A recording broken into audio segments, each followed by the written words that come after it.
German workers are paid €32 an hour. French workers get 35. The retirement age in Germany is gradually being increased to 67. People in France can retire at 62. The unemployment rate in Germany is just half what it is in France.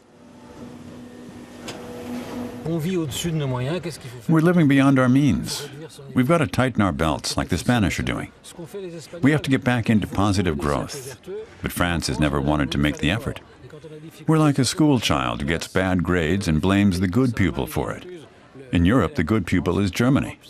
But we shouldn't blame those who do well. We should model ourselves on them. France's weakness is evident in its foreign trade balance. Aircraft and aerospace technology are among its most important exports, followed by medical products and food. But the country imports more than it exports. Its trade deficit in 2013 was €76 billion. It's different in Germany. Its biggest exports are cars and replacement parts. Machinery takes second place and chemical products third. Germany exports more than it imports. Last year, it took in a record surplus of €198 billion. Germany's biggest surplus with a trading partner was, ironically, with France, to the tune of €40 billion. Where exports are concerned, German goods have become more competitive in recent years. Quality has risen. The German automotive industry is incredibly well respected worldwide, even more than 10 years ago. Germany has made significant progress in cutting-edge technology, but that success is not rooted in the past 2 or 3 years. It comes from a whole decade of restructuring. French President François Hollande avoids restructuring because it will cost him votes, and he's already unpopular. Critics say that so far he's risked only minor reforms. Reducing the number of civil servants, especially regional ones, which is much too high in France.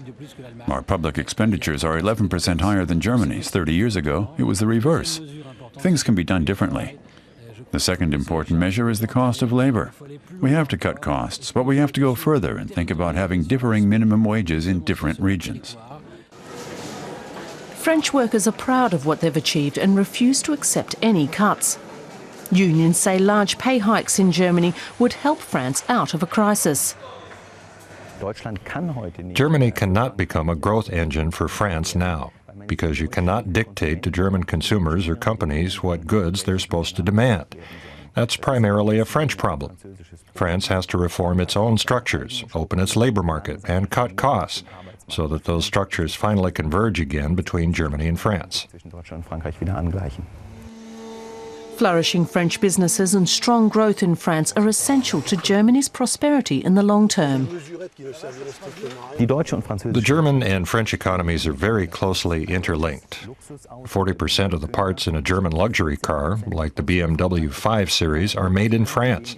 You could paint half the car in the colors of the German flag and half in the French, and call it a half-French car. If France bottoms out economically, it will impact directly on the German economy. We'll suffer as well. So it really is in Germany's interest to lead France back into growth. Resistance to reform is massive. Time and again there are demonstrations like this one by public sector employees in Paris.